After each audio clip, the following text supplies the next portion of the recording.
Okaidi, welcome back to my channel, Maybe Between the Pages. My name is Taylor, and today we're going to be doing a very, very long overdue recent reads kind of wrap-up situation.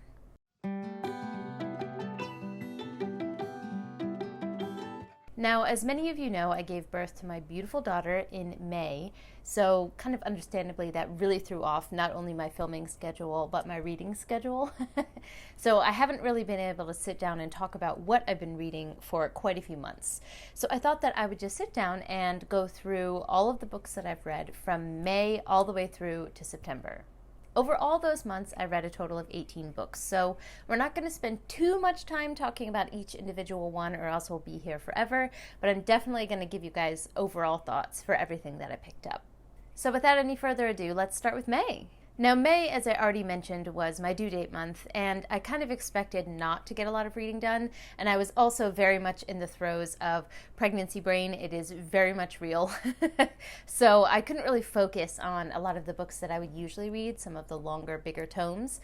So I actually decided to continue with The Vampire Academy. This was a series that I discovered through a challenge I did way back when on my channel called the Retro Reads Challenge, where I put a lot of the BookTube favorites from before I joined into a jar, and I would pull one out every month and read it. But I stopped doing it because I realized that a lot of my less than stellar reviews were due to the fact that I had actually aged out of a lot of the books that were BookTube favorites, like way back when. A lot of them were younger skewing YA, and that's just not something that I usually pick up or enjoy anymore.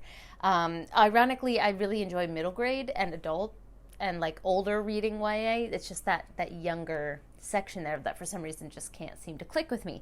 Anyway, so I stopped doing that challenge, but before I stopped it, I discovered The Vampire Academy. I loved the first 3 books in this series. I basically binge read all 3 of them. I loved the way that Mead handled a lot of tropes in a more mature fashion. Even though the protagonists were, younger, I thought that she did a great job with it. And I thoroughly enjoyed the world building that she had put in there, the female friendships. I thought that it was just a fantastically done, tropey, trashy romance or paranormal romance with vampires. Like I was into it. I loved it. So I decided that would be the perfect thing for me to pick up while I was dealing with pregnancy brain, and I had to be checked into the hospital a bit earlier than we expected, so I had my Kindle with me, and I had those books on my Kindle, so I just decided to go for these ones, the last 3 in the series. The third one, Blood Promise, was kind of like the growing pains book of the series, and I think when I was younger, I mostly hated these books in series because it kind of forces our main characters to grow out of the environment that we've become comfortable in, or some kind of change in relationships between the characters. Basically, it allows the author to expand the world outside of the original confines it was in. And I actually really liked the third book for that fact, for it doing that. Sorry, not third book, fourth book. I've been talking about the fourth book, I think. Yes, fourth book, Blood Promise. I liked it for that aspect, but it wasn't as enjoyable as the first 3. Then I read book 5 and book 6, which is Spirit Bound and Last Sacrifice, respectively. Listen, Mead dropped the ball. I do have to take into account that I was reading these while that I was in the hospital and in a lot of pain and going through a lot, so, that is part of it, but I was reading these more to escape that particular situation, and they did not provide that escape. They made me viscerally angry. I think that the main character, Rose, even though she's always been brash and kind of annoying, doesn't think before she takes action. I think that Mead was really good up until this point of handling her character and having some self-reflection, or having the reader maybe realize that even though it's within this character's, scope to do this, maybe this wasn't the best thing to do. So I thought that she handled Rose's character really well. But in these past couple books, I hated her. I hated her so much. And there is a love triangle in this series, which I don't mind. I really don't hate love triangles in the way that a lot of other people really seem to. So that wasn't really a deterrent for me. But the way that Rose treated the other 2 characters in the love triangle with her was horrendous, especially in the last book. She repeatedly crossed boundaries that both of them set for her, and she was like, no, we're going to do it this way because I want to. And unfortunately, things kind of seem to work out even though she is so horrible in that regard. And if the genders of the characters were switched, this would have been lambasted as extremely toxic, or at least it would have been acknowledged that it was extremely toxic, but it didn't seem to be treated that way, and it really, really bothered me. Also, all of the really interesting plot threads and development that Mead had done earlier, I think she plot developed herself into a hole, or into a corner is what I was looking for, not a hole, a corner, because she really couldn't close out a lot of the things that she'd opened up. So unfortunately, the end, particularly the last 2 books in the series, really didn't work for me. I think that the quality dropped drastically, but hey, I finished the series, which seems to be an exceedingly rare thing for me to do. I really gotta close out some series. It's getting bad.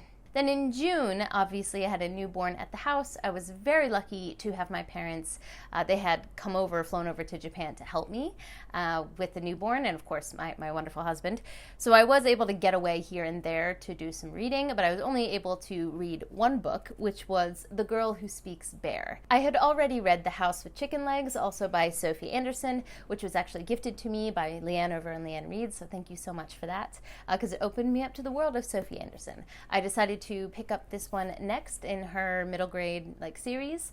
These are all not part of the same series, but they're all fairy tale or folklore entrenched stories, and so this one is no exception. It's very much got a fairy tale, very cold, icy forest vibe. We follow our main character, Yanka, whose nickname is Yanka the Bear because she is so big and so different from a lot of the children in her small village. There's an inkling that her mother is not her birth mother, but we don't really know her past and how she got to where she is, and she doesn't know either. And so she goes on a journey to figure that out, and it is just, it's so delightful. I loved everything about this. The descriptions and the writing is also absolutely stunning. I was so impressed with the prose at different points in this book, which is something you don't often find in middle grade, and I think that's something Anderson pulls off beautifully here. The themes of found family, origins, being confident and secure in who you are were just, they were so good for me to read at the time that I read them. So this was the only book that I read in June, but I gave this 5 stars. Then in July, I read 4 books, 2 of them being Spiffbo reads. I am a judge for Spiffbo 9, if you are not aware. I'm part of Team Before We Go blog, and we're still working our way through those books. Some of the reviews have been posted at this point, so I'll just mention if it has been. But since the competition is still in progress, I'm not going to go into depth in any of these. But the 2 that I read were The Truth of Crowns and Miss Covington's. Now, it's already been released that Miss Covington's is a cut from Spiffbo, but I really do think that it could be the cozy fantasy for the right reader. So I'll be sure to link the review from Before We Go blog down below. And Truth of Crowns hasn't yet had its review released. Then the other 2 books that I read, one is called The Journey, which was actually gifted to me by one of my mom's friends. She sent it over because she heard that I love books and thought that I would really enjoy it. It's got 2 friends, a big panda and a tiny dragon, as the main characters, and it's like an illustrated short children's book. It was cute. It was all about kind of journeying to find, where you consider to be home and the hardships that can go along the way with that. And like I said, it was cute. It wasn't mind-blowing or anything to me, but I gave this one a solid 3 stars. Then the last book that I read was Guards by Terry Pratchett. Now, this is actually one of the reads for my diving into classic fantasy TBR that I have. We'll see how that goes for the rest of the year. But this was one of the first books that I put on that list because I really have wanted to get to Pratchett for years. There's a lot of different places that people say that you can start, but the most kind of widely recommended one seems to be Guards because it's the first one in the Watchmen mini series within the wider Discworld.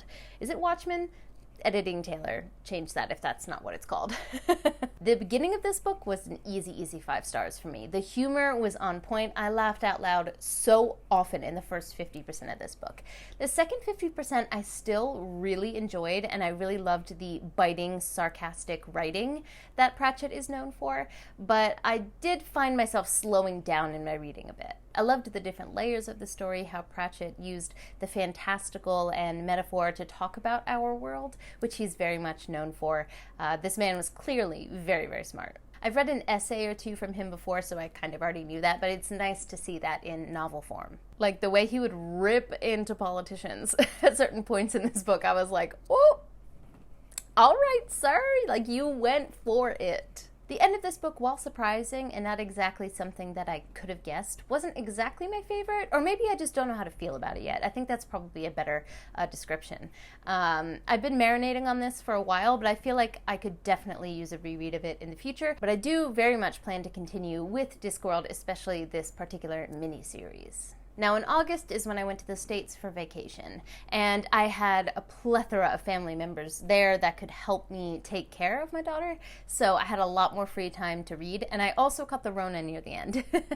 So while there were several days there where I was dying and was not capable of reading, but near the end there where I was still quarantining but wasn't feeling like death anymore, I was able to get quite a bit of reading done, which means I've got a total of 9 books to talk about for August. The first one I read on my Kindle on the plane ride in one sitting from Japan to America because I could not put it down for the life of me once I started it. And that was The Fall by Ryan Cahill. Now look, I've read Of Blood and Fire, and I even have the Broken Binding special press edition, and I really did enjoy that book. It had a perfect amount of cozy, farm boy trope vibes mixed with more modern fantasy, aspects to it.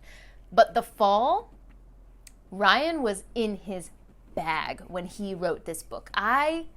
It is tippy top. It is so good. The action doesn't stop from page 1, and it's not supposed to. It's about the fall of a city, a power structure, a government. It's the fall. And he does not hold back by showing how horrific these changes of power can be.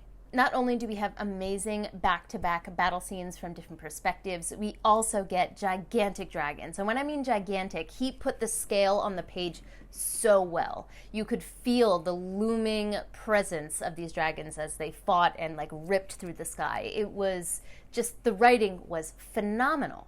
I'm lucky enough to consider Ryan a friend of mine, as we're both in the Whiskey and Books group that I host. But I messaged him right after and was like, Ryan, I am impressed. Color me impressed. I'm going to be binging the rest of your series as soon as I can. I didn't yet, but that doesn't mean that I don't definitely plan to in the near future, because this book, I cannot wait to get my hands on the beautiful Broken Binding press edition of this. It's going to be on full display. Now, most of the rest of these I have physically in the States. If you go to my most recent book haul, which are books that I bought in the US or had shipped to the US, you'll see pretty much all of these in that video with 1 or 2 exceptions. So I did read these physically, but I don't have them with me in Japan. So the next book I read was Jade Shards by Fonda Lee. This is a collection of short stories about all of the characters that we've come to know and love through the Greenbone saga, and a lot of them take place, I think all of them actually, take place before the events of the Greenbone saga. So we get to see little snippets of these characters' lives that we've, fallen in love with. And I really did enjoy certain aspects of this collection, although other ones didn't quite hit for me. So I ended up giving this a 4 stars overall, but I am just such a sucker for Greenbone. Anything that is in that world, I just feel like it's a warm hug in a sense, even though it's not quite a warm hug of a world. I do feel like coming home in a sense when I pick up anything in the Greenbone world. So that aspect of it alone was wonderful for me. And I will be buying anything that's in this world in the future. No questions asked. The next one, though, I do have physically, although I kind of regret shipping it or having it sent over in a box afterwards because it's gotten quite beat up, but that is What Kind of Woman. This is a poetry collection. As you can see, the spine got broken. Being shipped over here, it got kind of bent at the top. This is why, see, the bottom got all ripped up. This is why I don't send books unless I bubble wrap it to the gods. But anyway, so this poor book got beat up, but I am glad that I have it because I wanted to have this with me specifically for the second half of this collection. The first half of this was a solid 4 stars. It's separated into the kind of phases that a woman might go through in her life. So getting married or dating or all of those kind of phases. But the second half of this book has to do with motherhood. So obviously this is the perfect time for me to read something like this. And just the way that she talks about it, it hits my soul. It speaks to me in a way that I didn't know I needed to be spoken to. The 3 poems in this collection that particularly stood out to me were Mother Lode, Good Mother, and On the Evening of Her Birth. I'm going to be rereading those in the next couple months when I feel like I need to be seen, because motherhood is such a beautiful, terrifying, visceral experience that leaves you feeling isolated and surrounded by support all at the same time. It's something that you really, unless you've gone through it, it's so hard to explain to someone. And this book provides me with that understanding when I feel like I can't really find it elsewhere. So I knew I needed to have this with me. The second half of this book was 5 stars, glowing 5 stars, and I want to read all of her other work. The next book that I was reading was not in my haul because I had gotten it on a previous trip to the States and decided to finally pick it up, and that was Light from Uncommon Stars. Unfortunately, this book was just not working for me. I couldn't click with it as much as I wanted to. It seemed like everything that I would love in a book, but I got about maybe 15% of the way through and I DNF'd it. I soft DNF'd it because I think it could scratch an itch later, depending on the reading vibe that I have, the reading mood that I'm in, but it's definitely a DNF for now. Now, the next 4 I'm going to talk about are all manga. When we were shopping in Barnes & Noble, I was with Hayato, and he said, why don't I pick a couple different manga that I think you would like, and you can give the first volume a shot and see what you think. And I was like, I'm not going to say no to that at all. Manga and anime is a very interesting exception to my love of or interest in contemporary kind of slice of life stories. I want nothing to do with that in my novels. That genre does not click with me, does not work with me whatsoever. But for some reason, in the manga and anime sphere, I eat that shit up. I love it. The found family, like high school friend group, like Fruits Basket is one of my favorite, probably my favorite, manga of all time. And it is basically just that. Of course, there's magic thrown in because it's me. But the basis of it is relationships between, characters. It's very slice of life. And lots of different personalities kind of put together. And I love that vibe so much. So based on that, he picked out Skip and Loafer and Horimiya for me. Now, Skip and Loafer I ended up giving 4.5 stars to. It just wasn't quite at the 5-star level, but I have a feeling it could develop into that. So basically, we follow our main character as she moves away from the countryside to go to high school in the big city in Tokyo. And just by her being this kind of bumbling, kind of country bumpkin person that she is, she ends up being like a magnet for a bunch of different personalities. One of them like being a himbo, another a super popular girl, another one really shy. It's just, what I said, a bunch of different personalities coming together. And something that I'm finding really refreshing and loving so far about this is the 2 like main characters who you think might end up in like a romantic relationship. Thus far, it's just this pure, I really care about you friendship. And I'm enjoying reading that so much. So I definitely plan to continue this one. I might pick it up in Japanese because it's a lot cheaper here, even though I read the first one in English, and just read it physically that way. Or there's also an anime that I'd be interested in. I don't know, we'll see what I do. The next one is Horimiya, which I ended up giving, I think, 4 stars to. I loved the basis of the characters and the basis of the story, but it just didn't feel like it flowed nicely, and I don't know why. So this one, I think I would be interested in seeing if I like it in anime format, because I think it has the potential to be a favorite in that way, but I'm not sure I'm going to continue with the manga version. But essentially in this story, we have 2 main characters. The girl Hori is very, very popular at school. She's very good at schoolwork, gets her grades done, but her secret is that outside of school, she is very much an introvert and spends almost all of her time taking care of her little brother and doing household chores. Then we have the male main character who looks like a very quiet otaku style type at school, but outside of school, he actually is very fashionable, has a lot of piercings, and is like the polar opposite of what people at school think that he is. And one day the 2 of them meet outside of school and discover the secret about each other and strike up an unlikely friendship. The next manga that I read was Hunter x Hunter. This one, Hayato said that I would like for the magic system, and in his defense, the magic system has not been developed at all. It hasn't been on page at all yet. So I'm not really sure if I'm going to like it, for the reason that he thinks that I will.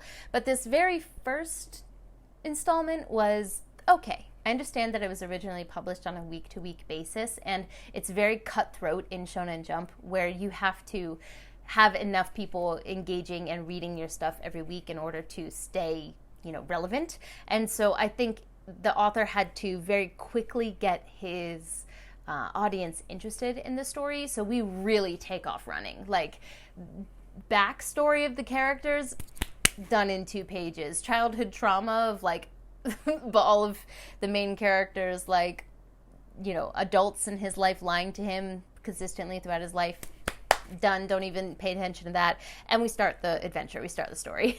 So while I do understand why it kind of happened that way, especially the genre as well, I mean, shonen is kind of that way, it doesn't mean that it actually clicked with me. I like to spend a lot more time getting to know the characters in the beginning and really sinking my teeth into the story and into the world. But I do think that the world could very much grip me. I'm very much interested in these hunters. So basically the main character wants to become a hunter, which is like basically an adventurer, the highest level adventure you can be in the world, where you go on missions to, take out magical beasts, or basically, how in video games where there's like that board where there's all the side things that you can do, you're the person who does all of those things, the side quests, and you get paid to do it. And there's a lot of power involved in being a hunter as well. And the main character's dad was a hunter, so he wants to become one as well. And like I said, we just jump into the story from like the very beginning. One thing I will say is that the author is so incredibly skilled. His drawing it's amazing. And Hayato said that it gets even better and better. And I was just so impressed by the way that the panels flowed with each other, the different art styles that he employed, but they all were cohesive together. It was just, that was stunning and beautiful. So I'm excited to continue for that reason, I suppose. And also for this magic system, I've been told by many people, not just Hayato, that I will love. So I do think that I'll continue this one, but I'll probably, again, try to find it like secondhand here in Japan. Maybe like Book Off has, it's like a secondhand store here. They have like sets of older manga that you can buy for a way cheaper price, and it's all the books in the series. So maybe I'll try to go find it that way. I'm sure there's an anime version of this that I could look at as well. I'll see how I decide to continue the story, but I do think that I will. And the last manga that I read was Monster.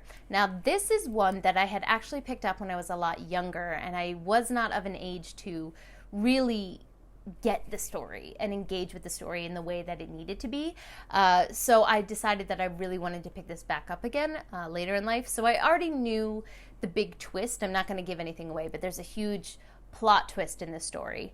And I already knew that twist, so that wasn't like shocking to me or anything, but I thoroughly enjoyed the storytelling in this series at this point in my life. Basically, we follow a neurosurgeon who is at the very tippy top of his field. He's Japanese and ends up moving to Germany to, do neurosurgeon work. He gets requested by one of the top hospitals there. But because he's the top person, he starts getting roped into and mired in the politics of medicine. So it's not just about saving people anymore. People's lives seem to have, an inherent value to them, whether he agrees with it or not. It's very interesting how those in power seem to use him as a tool to decide whose life to save. Because if he does operate on someone, they're going to survive. Like, he's that level.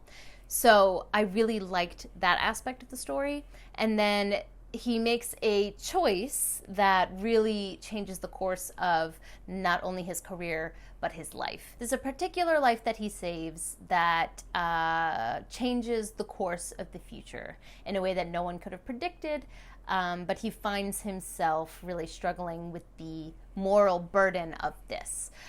So the story really grapples with a lot of deep moral issues about humankind and all of that warring within a singular person, as well as on the macro scale. So I loved this. I could not put it down for the life of me. I blew through this even though it was an omnibus edition, and I cannot wait to continue because I think I'm going to enjoy this all the way through. I know there's also an anime which I would be interested in watching, but first I think I'd like to take this on or finish it in the manga format, because before, even though I did read quite far into it, I never finished it because, like I said, I was too young to really grapple with it. Okay, two more to go. The next one is Broken Stars. This I have physically because I hadn't finished it, and I actually read this for my friend Tammy's translated Chinese fiction book club. I might have just butchered the name of her book club. I'll put it on the screen, the correct name. But I was the co-host for August, and we chose Broken Stars. This is a collection of translated Chinese science fiction short stories, all translated and curated by Ken Liu. This is a Ken Liu stan account. Everyone knows this. The Dandelion Dynasty is one of my favorite series of all time, so I was very excited to get to this. Although Ken Liu does say very openly in the beginning of this that this is a collection of stuff basically that he likes. So there isn't a kind of through line of a theme per se. And that definitely was the case. I had no idea what I was going to get with the next story that I read. And that was actually something I really enjoyed. But if you're someone who struggles to read short story collections, if there isn't like a pervasive theme going through, if it feels like you don't like being dragged this way and that way, then this series might be something, just be aware going into it that this doesn't have that feel to it. Tammy and I already did the live on the 19th. Again, I will have it linked down below as well as her channel. Please go check that out if you want to hear our full thoughts on every single story. That's very spoilery though. So if you don't want to be spoiled, just an overall feeling of this book is I ended up giving it 4 stars. It was sitting at a 3 for the first half because while there were some stories that really stuck out to me, especially the titular story, Broken Stars, in the first half, the second half is really where I think some of the heavy hitters were. The titular story still sits in my brain rent-free to this day. The more that I think about it, the more I think that the writing was so exquisitely done there, but it is not for the faint of heart, so just be ready for that if you do pick up this collection.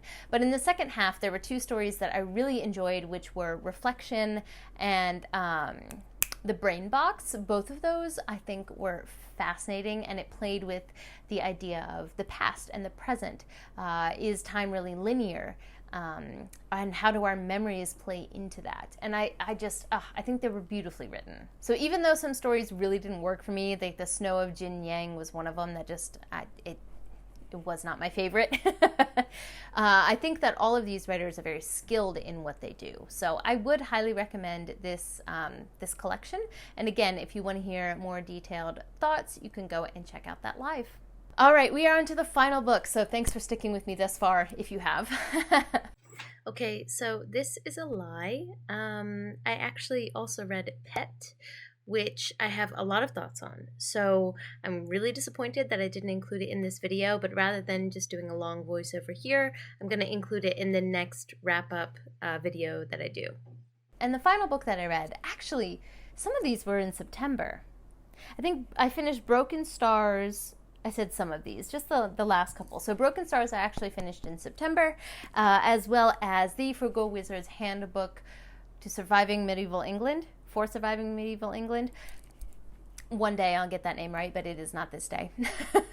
I finally was able to physically touch all of my secret projects from Brenda Sandow. I had those shipped to the States because the shipping within the States and then the international shipping to Japan is just an absolute no-brainer. Like, of course I was going to send it to my house in the States. So I finally got to actually sit down and touch and enjoy those. And I really did want to read both Frugal Wizard and Yumi while I was home, but I did not get to Yumi and the Nightmare Painter, and I only got halfway through Frugal Wizard's Guide.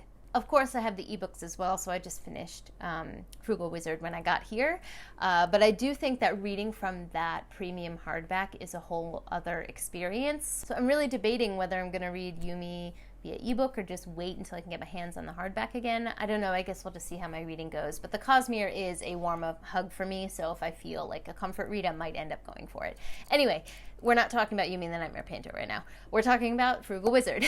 This book actually surprised me. It's very close to a genre of anime or manga called isekai, which is basically when someone from our modern time usually goes back in time, but can go to the future as well. And basically they get plopped in this other world and they have to figure out a way to survive and function in that world. And a lot of the tropes of that genre just don't really work for me generally, but this was that combined with like the White Room aspect, which is where a character doesn't remember who they are. So our main character has to figure out who he is while also figuring out this world that he's in.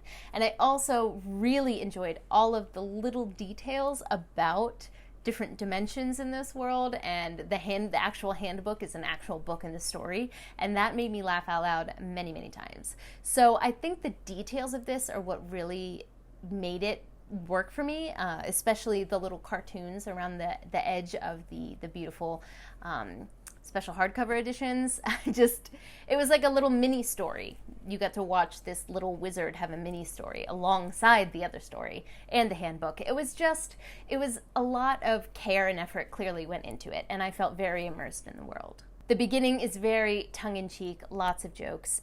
So if Sanderson's humor doesn't work for you, then I can see why this book wouldn't work for you. But Sanderson humor usually hits for me, actually. So I really enjoyed the first part of it for what it was. And then the second half, I actually found that I was surprised by how connected I had gotten to the characters without really realizing it, and how invested I was in the end of their story. So I gave this 4 stars. I had a really good time with it. I can definitely see why it's not everyone's favorite Sanderson, and if you're not in the right reading mood, yeah, it probably won't hit right for you. But I was in the right mood, and it really worked, and I had a really fun time. So finally, we are done. Those are all 18 books that I've read since I've last checked in with you guys. I'm clearly back on my reading game. I'm getting back into it. And I expect going forward in October, November, and December, now that I'm starting to find a flow with my daughter, and Hayato and I are kind of getting into a rhythm as a family. I also have wonderful in-laws who come to help with her, so I do have time to film and things like that. So hopefully you'll be seeing a lot more of my face, and I'll be seeing a lot more pages of books in the next coming months. Let me know in the comments down below what your favorite and least favorite read were from the summer. Let's just make it a seasonal thing from the summer. I would love to chat with you guys in the comments down below, because besides missing reading, I really have missed this community and talking to you guys. So please, please, please let me know what you're reading and what you've been into recently. Don't forget to like, subscribe, and click that bell. I'd love to have you as part of this community, and I appreciate it. But for now, I'm gonna head out. Johnny!